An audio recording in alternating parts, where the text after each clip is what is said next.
Hello friends, welcome to இது நம்ம சமையலறை. இன்றைக்கி நம்ம சமையலறையில் ரொம்ப கிறிஸ்பியான டேஸ்ட்டான மசால் வடை எப்படி செய்கிறதுன்னு தான் பார்க்க போகிறோம். கடைகளில் கிடைக்கிற வடையை விட இது ரொம்பவும் டேஸ்ட்டாக இருக்கும். அதுக்கு முன்னாடி நம்மளோட சேனலை சப்ஸ்கிரைப் பண்ணிடுங்க, கூட இருக்கிற பெல் ஐக்கானையும் ப்ரெஸ் பண்ணிடுங்க.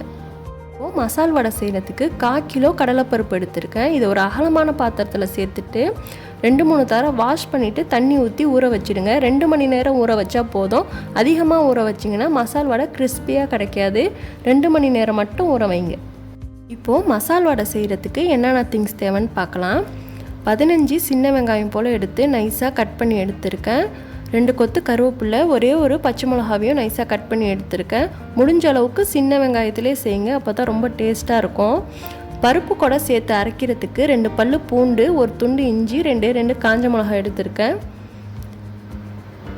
இப்போது ஊற வச்சுருந்த கடலைப்பருப்பு நல்லா ஊறிடுச்சு. தண்ணியெல்லாம் சுத்தமாக ஃபில்டர் பண்ணிவிட்டு ஒரு மிக்ஸி ஜாரில் சேர்த்துக்கிறேன்.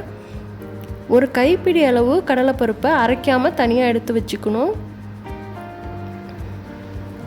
இப்போது இதில் நம்ம எடுத்து வச்சுருந்த ஒரு துண்டு இஞ்சி, 2 பல்லு பூண்டியும் லைட்டாக தட்டிட்டு இதோட சேர்த்துக்கோங்க. இதோட காஞ்ச மிளகாவையும் சேர்த்துக்கணும். இதை லைட்டாக கொரப்பாக அரைச்சி எடுத்துக்கணும் இந்த மாதிரி. இப்போது மிக்சியில் கொரன்னு அரைச்சி எடுத்து வச்சுருந்த கடலைப்பருப்பை ஒரு பாத்திரத்தில் மாற்றிக்கிறேன். இப்போ அரைக்காமல் ஒரு கைப்பிடி அளவு எடுத்து வச்சுருந்த கடலைப்பருப்பையும் இதோட சேர்த்துக்கணும்.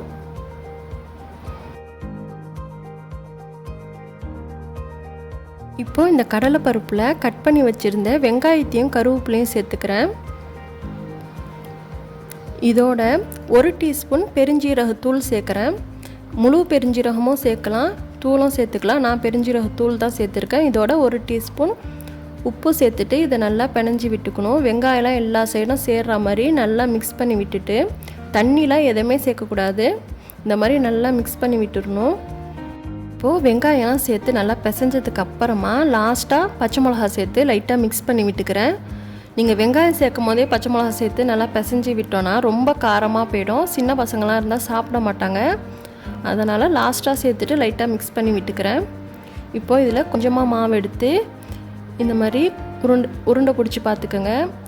இது கரெக்டாக வரணும், உடையாமல். இதுதான் கரெக்டான பக்குவம். தண்ணிலாம் எதுவுமே சேர்க்கக்கூடாது. இப்போது நம்ம மசால் வடை சுட்டு எடுக்க வேண்டியதுதான். இப்போது ஸ்டவ் ஆன் பண்ணிவிட்டு ஒரு எண்ணெய் சட்டியில் ஆயில் ஊற்றி ஹீட் பண்ணிக்கிறேன். ஆயில் ஹீட் ஆகிறதுக்குள்ளார இன்னொன்று சைடு மசால் வடைலாம் தட்டி ரெடி பண்ணிக்கிறேன். இப்போது கொஞ்சமாக மாவு எடுத்து கொஞ்சம் அழுத்தி ப்ரெஸ் பண்ணிவிட்டு ஒரு பால் மாதிரி செஞ்சுக்கோங்க. கொஞ்சமாக மாவு எடுக்கணும். ரொம்ப அதிகமாக எடுத்தோன்னா மசால் வடை உங்களுக்கு உள்ளார வேகாது. இந்த மாதிரி உள்ளங்கையில் வச்சுட்டு இன்னொன்று உள்ளங்கையால் அழுத்தி ப்ரெஸ் பண்ணினீங்கன்னா உங்களுக்கு கரெக்டான ஷேப்பில் மசால் வடை கிடச்சிடும். 1/4 கிலோ கடலைப்பருப்புக்கு 15 16 மசால் வடை வரும். இந்த மாதிரி எல்லா மாவையும் தட்டி ரெடி பண்ணி வச்சுக்கலாம்.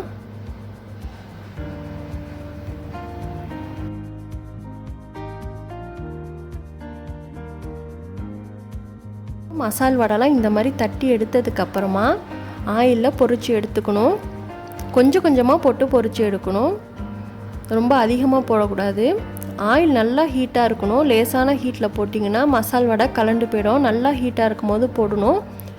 ஒரு சைடு நல்லா பொரிஞ்சதுக்கப்புறமா இன்னொன்று சைடு பரட்டி விட்டுக்கணும். அடுப்பை மீடியம் ஃப்ளேமில் வச்சு பொரித்து எடுக்கணும். ரொம்ப ஹை ஃப்ளேமில் வச்சிங்கன்னா வெளியில் மட்டும் சவந்திருக்கும், உள்ளார வேகாது. நல்லா கோல்டன் ப்ரௌன் கலர் ஆனதுக்கு அப்புறமா மசால் வடையை ஆயில் ஃபில்டர் பண்ணிவிட்டு எடுத்துக்கணும். ரொம்பவும் கருக விட்டுறக்கூடாது. கரெக்டாக இந்த ஸ்டேஜ் வந்தோன்னே எடுத்துடணும்.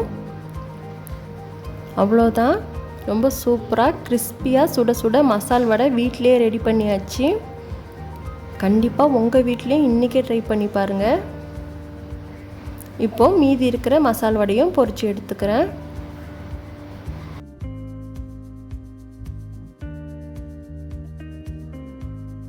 அவ்வளோதாங்க, மசால் வடை ரொம்ப சூப்பராக ரெடி பண்ணியாச்சு. ரொம்ப கிறிஸ்பியாக இருந்துச்சு. கண்டிப்பாக உங்கள் வீட்லேயும் ட்ரை பண்ணி பாருங்கள். இந்த ரெசிபி உங்களுக்கு பிடிச்சிருந்துச்சின்னா மறக்காமல் சப்ஸ்கிரைப் பண்ணிடுங்க. கூட இருக்கிற பெல் ஐக்கானையும் ப்ரெஸ் பண்ணிடுங்க. லைக் பண்ணுங்கள், ஷேர் பண்ணுங்கள், கமெண்ட் பண்ணுங்கள். தேங்க்யூ.